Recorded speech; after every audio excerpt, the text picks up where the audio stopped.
Olá, seja muito bem-vindo ao podcast Você em Dia Saúde, produzido pela Bion Indústria Farmacêutica, que desenvolve biomedicamentos para pacientes com doenças crônicas no Brasil.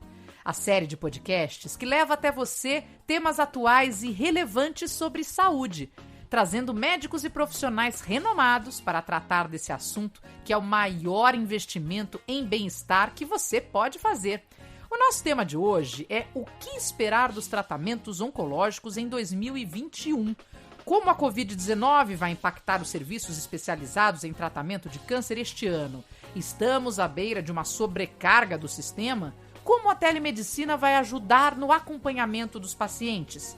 Quais são as novas tecnologias em tratamento e em diagnóstico? Nós vamos explorar esse tema hoje aqui no podcast Você em Dia Saúde. Eu sou a Marina Machado e junto comigo nessa conversa está o Dr. Gilberto Amorim, que é coordenador nacional de oncologia mamária da Oncologia DOR, ex-chefe da oncologia do HC, do INCA, membro titular da Sociedade Brasileira de Oncologia, ASCO e ESMO, membro honorário da SBM, voluntário da Laço Rosa, Oncoguia e FEMAMA. Cheio de atividades, né, Dr. Gilberto? Tudo bem? Oi, Marina, tudo bem? Olá, obrigado aí pela oportunidade mais uma vez. Queria agradecer também à Bion e ao podcast Você em Dia pela oportunidade de trocar aqui algumas reflexões sobre o cenário atual aí do tratamento oncológico para 2021. Obrigada, doutor. Bom, a gente está vivendo uma longa pandemia de 2019. Uma doença que já matou mais de 2 milhões de pessoas, só que nesse número da Organização Mundial da Saúde não constam mortes que poderiam ter sido evitadas caso tratamentos de câncer, por exemplo, não tivessem sido interrompidos. O medo da Covid tem afastado muitos pacientes das clínicas de hospitais e dos hospitais, né? Um levantamento até do Instituto Oncoguia mostra que as biópsias caíram pela metade entre março e setembro do ano passado. No SUS, o tratamento de pacientes de oncologia diminuiu cerca de 30%. E quem não se trata diminui as chances de cura, não é, doutor? Pois é, essa é uma realidade dura no meio de um período longuíssimo, né? A gente está completando 1 ano da pandemia oficialmente no Brasil essa semana. A gente tem, em final de fevereiro do ano passado, o primeiro caso diagnosticado oficialmente no Brasil e agora, daqui a alguns poucos dias, infelizmente, vai completar 1 ano da primeira morte no Brasil de Covid.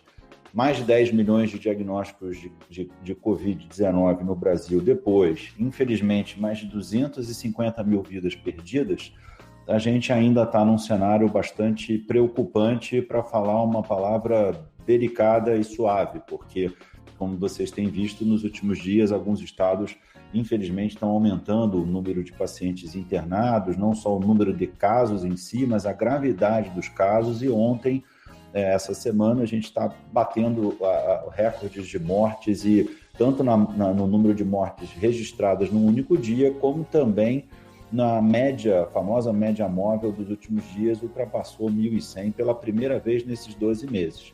Ontem, né, anterior a essa nossa gravação, nós chegamos a 1.514. Foi uma coisa assustadora. Pois é. Então, com esses números que, infelizmente, não estão cedendo, e os epidemiologistas, os especialistas estão sugerindo que a gente, de fato, vai ter um agravamento antes de ter alguma melhora, já que o cenário de vacinação ainda é bastante, digamos, incipiente, né? Apesar de mais de 6 milhões de pessoas vacinadas, a gente tem uma população muito grande, entre 150 e 170 milhões de pessoas deveriam estar aptas ou estão aptas a receber vacina. O problema é que as doenças não é só Covid. É natural que se fale muito de Covid nos últimos meses, é inevitável com essas perdas imensuráveis, né? E esse cenário quase que indizível que as famílias estão vivendo, mas é um desafio extra você tratar pacientes oncológicos depois de tantos meses. A gente já aprendeu muitas coisas e, infelizmente, a gente precisa se organizar ainda melhor para viver esse 2021, porque não está claro que vai melhorar mês que vem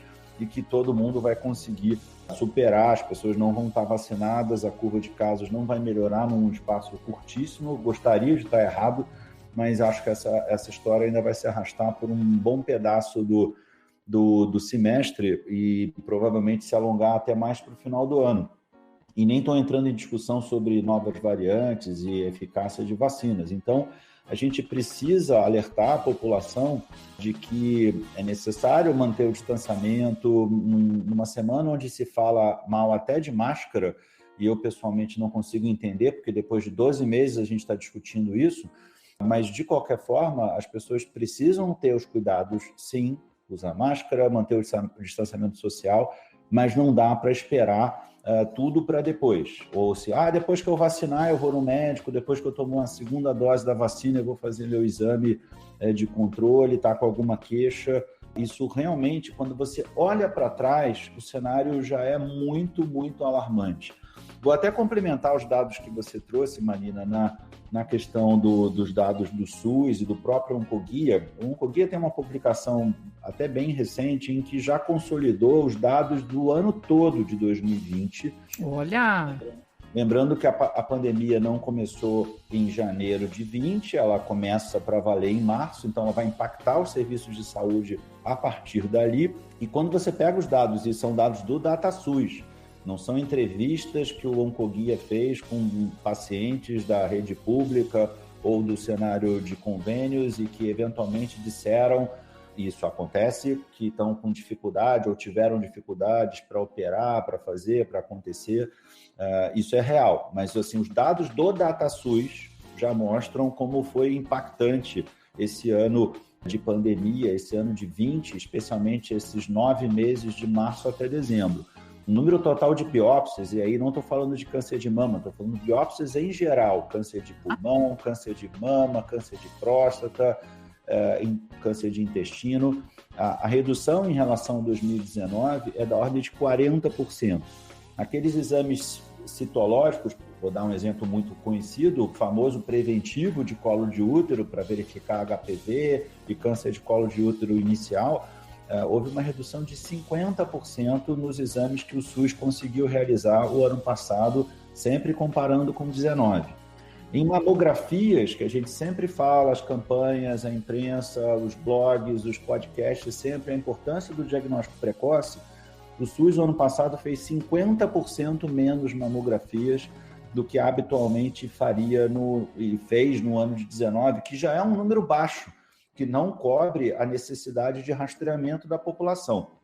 Existe um outro tipo de mamografia que as mulheres fazem quando elas estão com uma queixa na mama, quando elas percebem um nódulo, quando o médico viu alguma coisa no exame clínico da paciente. Esse número caiu um pouco menos, mas ainda assim da ordem de 27%. Nossa. Esses números todos são bem assustadores. Colonoscopia, que é um exame que muitas vezes é fundamental para o diagnóstico do câncer intestinal, mais de 1/3 de redução, 36% de redução. Cirurgias eletivas, afinal de contas, no final do dia, quem mais cura câncer é o cirurgião, porque é ele que muitas vezes vai operar, seja o câncer da mama, seja o câncer do pulmão, seja o câncer do tubo digestivo, e as cirurgias eletivas em oncologia reduziram em torno de 22%. Então, assim, e como eu falei há pouco, não está escrito em lugar nenhum que isso vai melhorar mês que vem. Então, a gente precisa diminuir.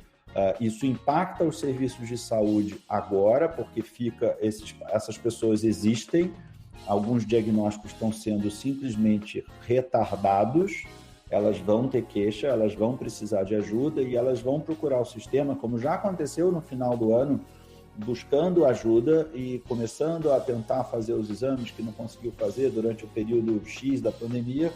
Novos diagnósticos precisam ser feitos e a gente tem vou chamar de passivo, um passivo não resolvido do ano passado. E se os sistemas estivessem todos abertos e funcionando a pleno vapor, talvez até o cenário fosse um pouco menos preocupante, porque aí você poderia organizar os serviços de saúde, otimizar as equipes, fazer mutirões de diagnóstico e tudo mais. Mas, assim, infelizmente, em alguns estados, a gente está discutindo lockdown, redução de atividades, as equipes estão sobrecarregadas.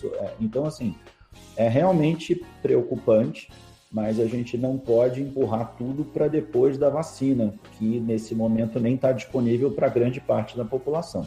Não, palmas para essa resposta, doutor, porque é exatamente o tipo de de situação dramática que a gente precisa chamar a atenção das pessoas, visto que é uma questão de vida ou morte. Eu até cheguei a um dado do British Medical Journal de novembro, dando que a cada 4 semanas de atraso no tratamento, aumentam as chances de morte em até 13%.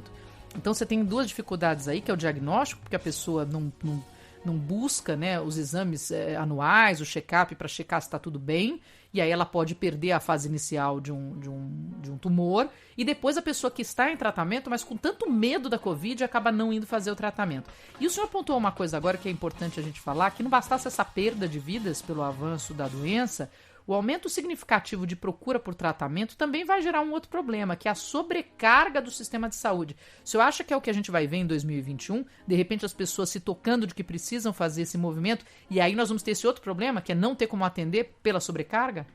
Provavelmente a gente vai ver um pouco de tudo. Se a pandemia, a gente estiver vivendo essa pandemia de Covid 2.0, que nem acabou a primeira e a gente está piorando já não dá nem mais para falar em segunda onda, terceira onda, se em nenhum momento a gente teve uma redução assim, muito marcante, e num país continental a gente tem essas questões, alguns estados numa situação muito grave.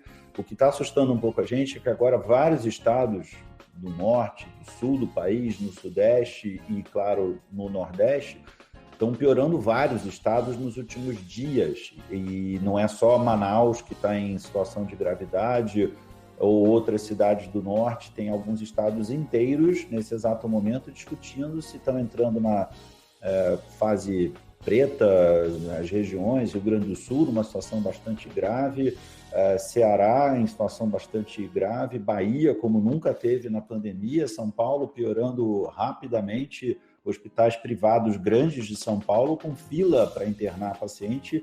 Hoje é sexta-feira, 26 de fevereiro, nós estamos com 1 ano da pandemia e a gente não está enxergando uma luz no fim do túnel, né? Algumas pessoas diziam que a pandemia estava acabando lá em dezembro, que era só mais um restinho de casos que ia acontecer. Infelizmente, 2 meses já se passaram de 2021 e a situação não melhorou. Então, a gente precisa se preparar, apesar da gente já ter alguma expertise. Quando falo os médicos da área de oncologia, os cirurgiões, os oncologistas clínicos, o pessoal da radio-oncologia, a gente tem que cuidar dessas pessoas, então elas vão continuar aparecendo. Eu acho que o preço que a gente vai pagar, pessoalmente, aí é uma opinião, mas que tem algum embasamento, porque já foram feitos estudos sugerindo que esse impacto na mortalidade, no maior número de casos diagnosticados em estágio avançado, não vai acabar em 21. A gente vai pagar um preço que vai se estender para 22, para 23, e talvez a gente veja, como já está vendo em alguns países a expectativa de vida diminuir, nos Estados Unidos foi documentado isso recente, já está diminuindo a expectativa global da população em 1 ano. E alguns estudos na Europa, na Inglaterra, já foi feito em oncologia, sugerindo que a gente vai ter um aumento de mortalidade que vai ficar sendo documentado talvez por 3 ou 4 anos, porque eventualmente uma paciente com câncer mais avançado, que ela vai ser diagnosticada em 2021, que deveria ter sido diagnosticada em 2020, ela com os tratamentos modernos que a gente tem hoje, de fato a gente pode aumentar a expectativa de vida dela e ela não vai morrer, se Deus quiser, em 2021, mas ela pode ter a sobrevida dela comprometida de alguma maneira pelo diagnóstico tardio, porque ela não foi procurar um médico na hora que tinha que procurar, porque ela ficou com medo de operar, porque ela não quer internar num hospital que está cheio de pacientes de Covid. Muitas vezes a equipe médica ela encontra várias dificuldades. Para não dizer que eu estou desenhando um cenário apocalíptico sem embasamento, não precisa ir muito longe. Hoje, eu atendi uma paciente na parte da manhã em que ela fez uma biópsia em agosto. O diagnóstico do câncer de mama dela foi em agosto, não é paciente do SUS, e ela foi operada há 2 semanas atrás, em fevereiro. Nossa senhora, mas aí vale a biópsia daquela época?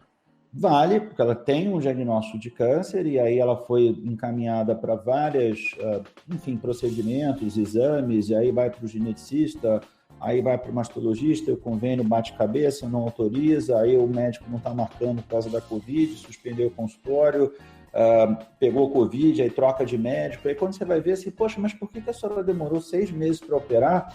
E ela te explica em 5 ou 10 minutos o caos que ela viveu. Drama. E isso está se repetindo, a gente está escutando essas histórias com muita frequência. Então, imagina a angústia dessa e de tantas outras pessoas.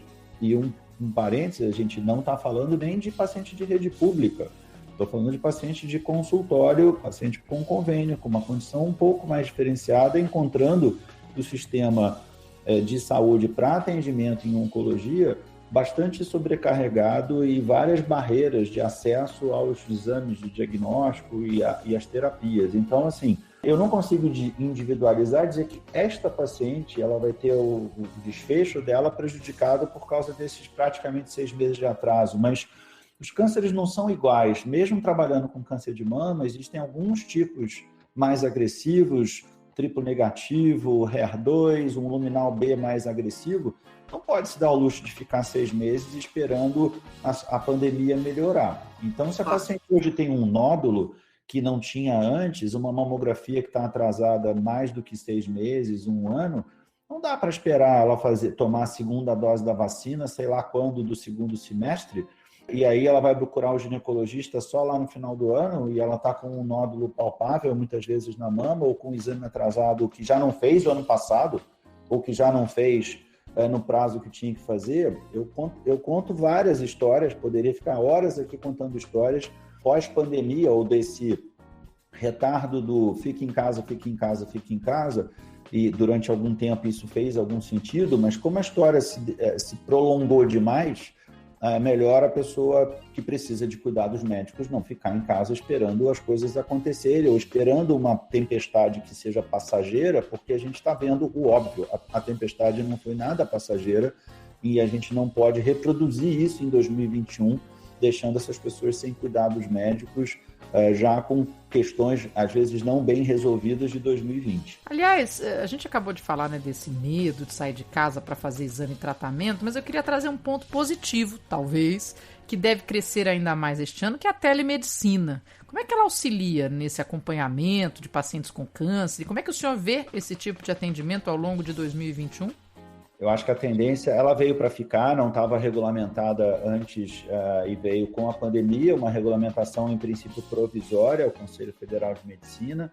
A gente entende, muita gente já brigava pela telemedicina e até já fazia, mesmo sem regulamentação antes, mas esse talvez seja um dos bons legados da pandemia quando essa história acabar. Tudo indica que a telemedicina veio para ficar.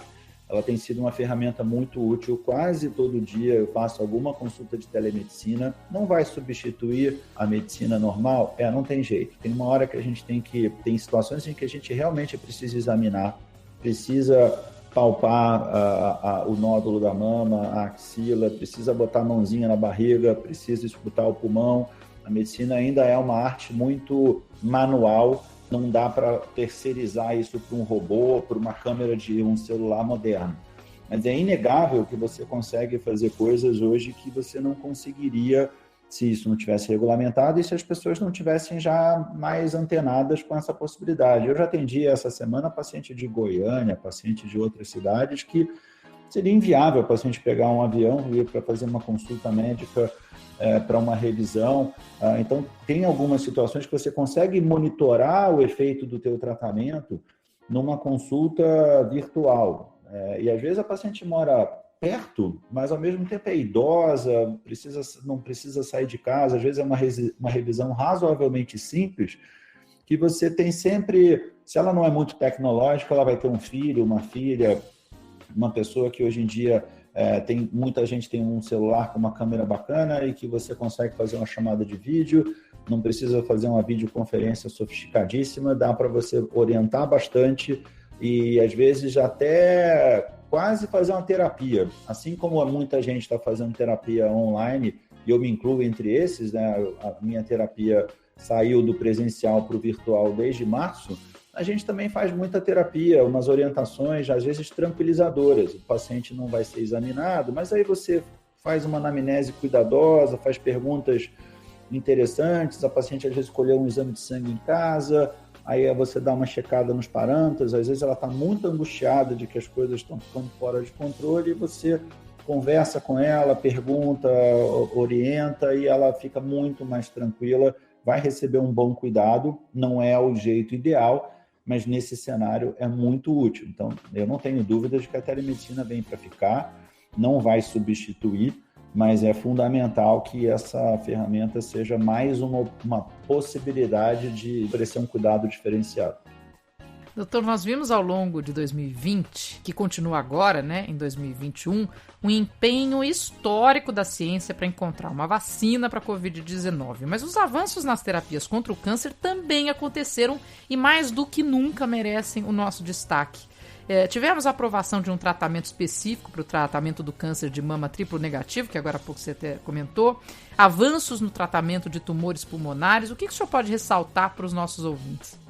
Eu acho que uma das questões fundamentais, que tem sido já uma vertente de pesquisa, e eu acho que com a pandemia as pessoas também estão aprendendo, primeiro, pelo menos aquelas que têm lucidez para entender que a ciência é fundamental e que pesquisa clínica não é um luxo e que custa caro. A indústria farmacêutica tem uma participação fundamental nesse processo, que os governos deveriam participar mais efetivamente das pesquisas científicas e, infelizmente, em muitos países, mesmo ricos, o investimento em pesquisa e desenvolvimento caiu muito nos últimos anos. E talvez essa grande pandemia que a gente está vivendo tenha mostrado e sensibilizado muitas pessoas que a ciência avança muito rápido quando ela quer avançar, mas precisa de gente qualificada, dinheiro, porque não tem milagre. Algumas tecnologias já estão aí e o que parece muito rápido, algumas vacinas que foram desenvolvidas em poucos meses,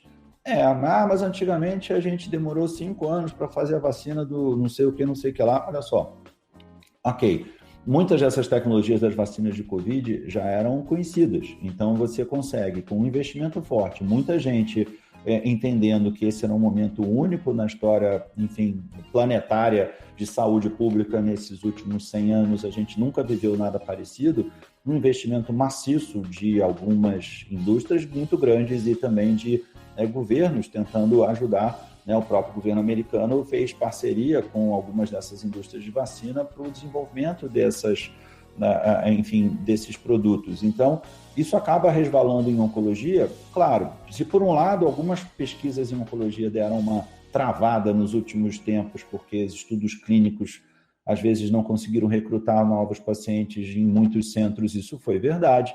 Algumas pesquisas, inclusive, foram suspensas. Imagina uma cidade como Nova York, que viveu aquele caos lá o ano passado durante várias semanas.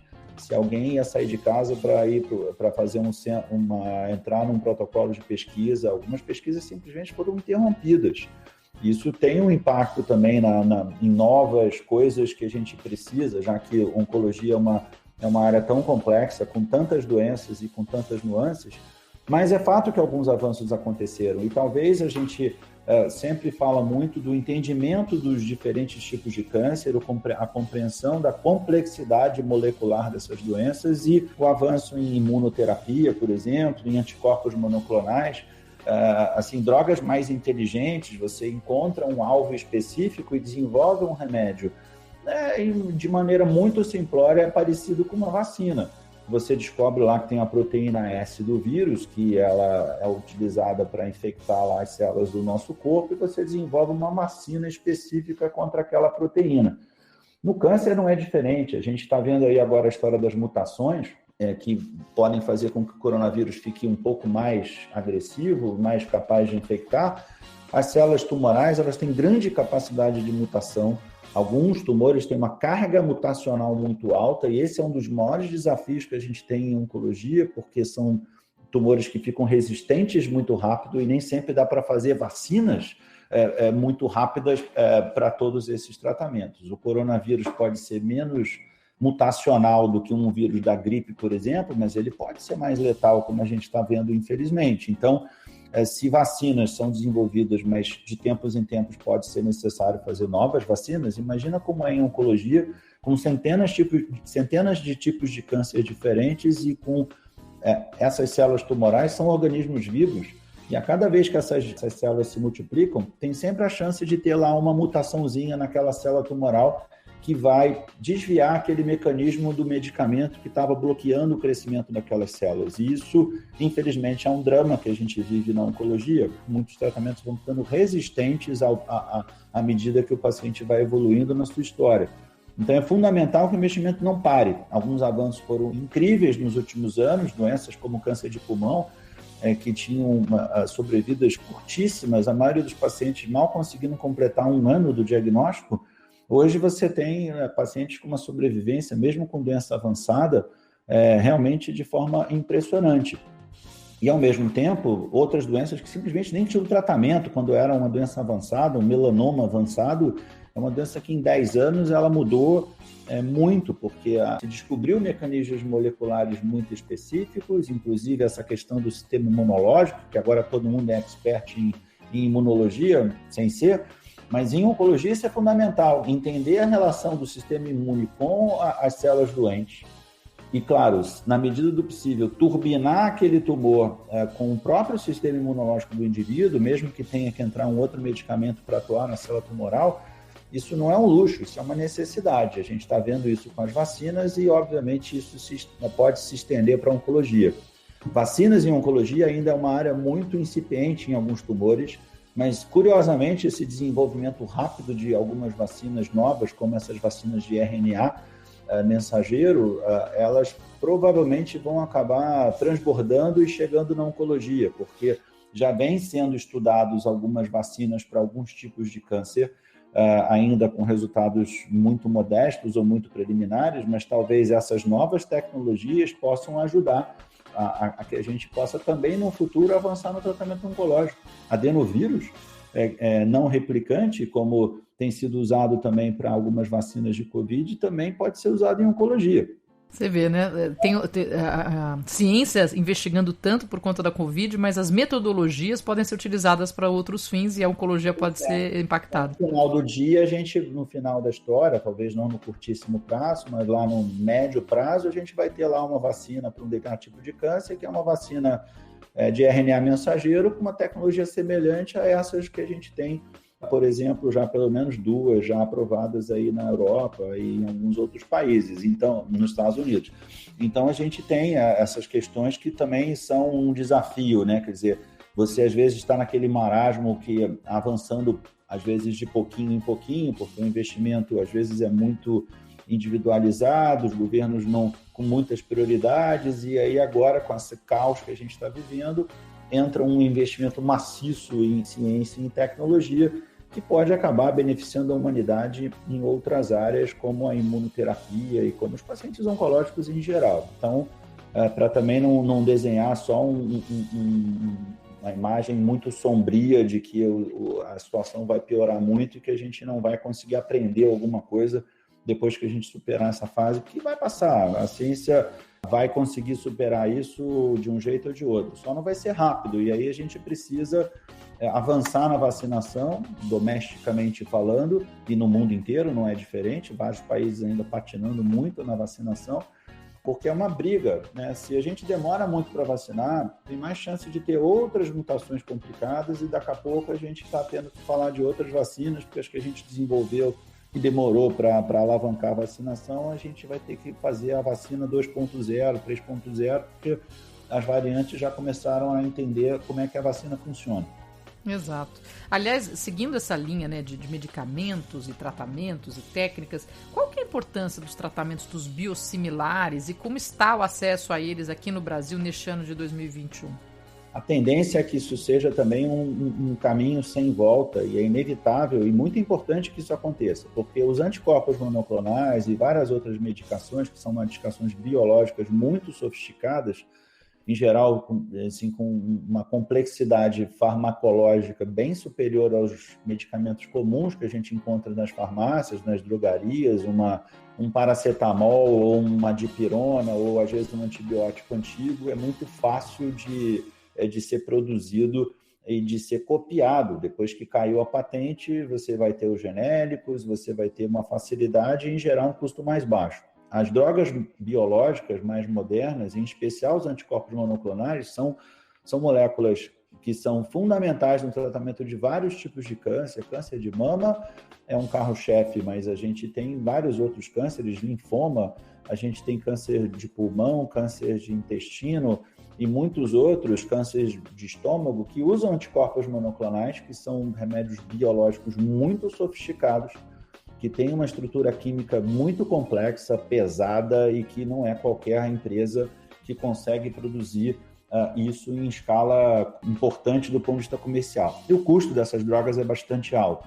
Então, a chegada dos biosimilares, a gente não usa o termo biogenérico, quando você tem um anticorpo monoclonal de referência, depois de alguns anos aquela patente caiu, o caminho natural é que outras empresas consigam produzir esses biosimilares, sem dúvida, a um custo potencialmente menor. Esse é um dos benefícios óbvios, você ampliar acesso. É uma das vantagens, você ter o mesmo medicamento que é super eficaz para tratar um câncer de mama HER2 positivo, um linfoma com a proteína CD20 positiva, um outro remédio biológico semelhante ao bevacizumab, um biosimilar, você ter uma molécula dessa disponível para um custo menor, você consegue viabilizar que mais pessoas possam receber, seja do plano de saúde com a cobertura, seja com amanhã ou depois, ou já no próprio SUS, porque a oncologia se tornou uma especialidade muito cara, né? São remédios quase sempre inovadores, de alta tecnologia e também de custo muito elevado. E a tendência não é de melhorar. As imunoterapias acabam agregando, quase sempre a gente faz mais um tratamento e não é em detrimento de outro. A gente, às vezes, deixa de fazer um e faz o outro, e esse outro frequentemente é melhor, frequentemente é muito melhor, e às vezes quando é uma imunoterapia, por exemplo, e outros monoclonais, mas quase sempre mais caro. Então, a chegada dos biosimilares mantém que o sistema se mantenha um pouco saudável. Você reduz o custo com os monoclonais que você vai continuar precisando utilizar, com doenças muito frequentes em oncologia, e, ao mesmo tempo, você permite que outras inovações possam chegar, para o sistema literalmente não quebrar, porque a sinistralidade é alta para as operadoras, os pacientes têm doenças crônicas, às vezes tratadas durante vários anos, às vezes tratadas realmente com muito sucesso, com uma qualidade de vida incrível durante um tempo longo, mas é um preço que está muito acima do que o ticket médio que a gente paga e reclama, que é verdade que o plano é caro, mas a medicina ficou muito cara, não só a oncologia. Mas a oncologia é particularmente pesada. Eu costumo dizer que a minha caneta é muito pesada. E frequentemente ela é. Então, e não é porque realmente é o melhor a fazer. Frequentemente a gente não faz químio, frequentemente a gente não precisa dos remédios biológicos ou das imunoterapias, mas alguns pacientes precisam e esse custo é muito alto. Então, os biosimilares, eles vêm para ocupar uma necessidade de que a gente precisa continuar avançando. Então, é fundamental que a gente tenha ampliar o acesso e levar essas inovações que às vezes não estão na rede pública ou já estão na rede pública, algumas dessas, mas com um custo muito pesado para o governo e para a sociedade.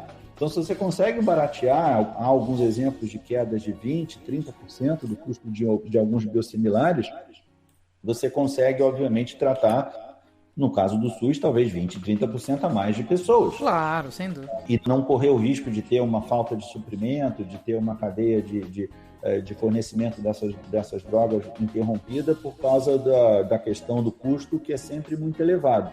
Então, não tem como não ser uma boa notícia a ideia de que a gente tenha mais players nesse mercado, como a Bion, por exemplo, porque, teoricamente, você vai ampliar o acesso, vai ter mais competição entre empresas, você vai ampliar o acesso, mais pessoas vão ter acesso a drogas que, de repente, não estão na rede pública, mas que algumas acabam chegando a partir do momento que o custo vai baratear. E já barateou em muitos casos.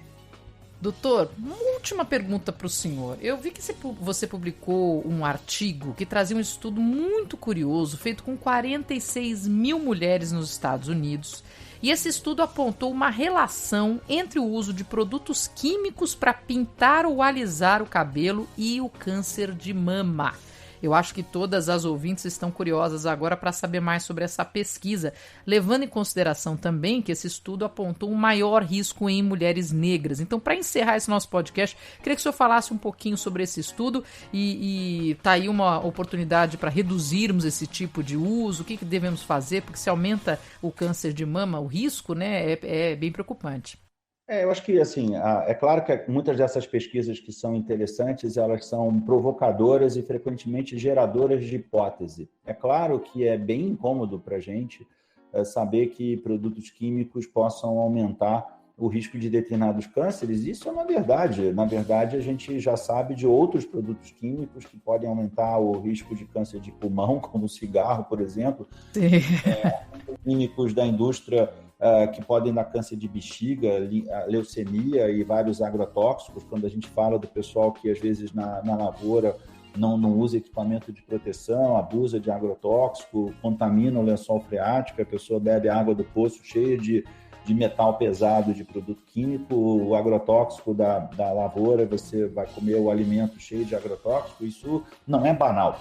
Nesse caso em particular, é um assunto interessante porque as mulheres que são de cor negra, elas têm um pouquinho mais de risco de um câncer de mama um pouco perigoso, chamado triplo negativo. Nos Estados Unidos, o pessoal chama lá dos African American, né? As que são descendentes das afro-americanas. E essas mulheres, essas meninas começam a usar alisante permanente desde muito cedo. Então é um pouco assustador. Eu acho que ninguém vai sair daqui escutando um podcast desse achando que tem que parar de usar produto químico no dia seguinte. Mas acho que o alerta fica especial. Eles fizeram um estudo muito interessante porque pegaram irmãs de mulheres que tinham tido câncer de mama, por exemplo, e aí foram entender quem tinha usado, quem não tinha usado, como é que usa, com que frequência. E, de fato, esses alisantes e alguns desses produtos, então acho até bacana que hoje em dia muitas mulheres de cor negra estão adotando um visual de um cabelo não alisado, porque independente de empoderamentos e pressões estéticas da sociedade mais moderna, talvez ela vai ter um uso de menos química no cabelo, como a gente costuma falar de maneira não acadêmica, e no fundo isso vai ser bom. Então talvez isso precise ser confirmado, claro, para, de novo, ninguém sair daqui achando que se faz um alisamento pontual com algum produto, se faz permanente com frequência, vai ficar assustado achando que vai ter câncer de mama porque ouviu falar que o médico disse que aumenta o risco. Mas talvez uma mulher que vem de uma família com câncer de mama e ela começa a querer fazer alisamento muito cedo. Hoje tem muitas meninas, muitas adolescentes começando a fazer isso com 10 anos, 9 anos, 11 anos. Será que essas meninas precisam fazer esse tipo de produto, né, essa química no cabelo com tanta frequência desde tão cedo? Será que, claro, tem outras questões que não são... A gente não pode focar só no alisamento do cabelo, na tintura, para essas mulheres, em especial mulheres negras, que fazem alisamento e permanente. Isso é diferente de uma balaiagem, de outras tinturas que outras mulheres usam bastante, às vezes a cada 3 meses, a cada 4 meses, a cada 6 meses, mas tem mulheres que retocam a tintura do cabelo todos os meses.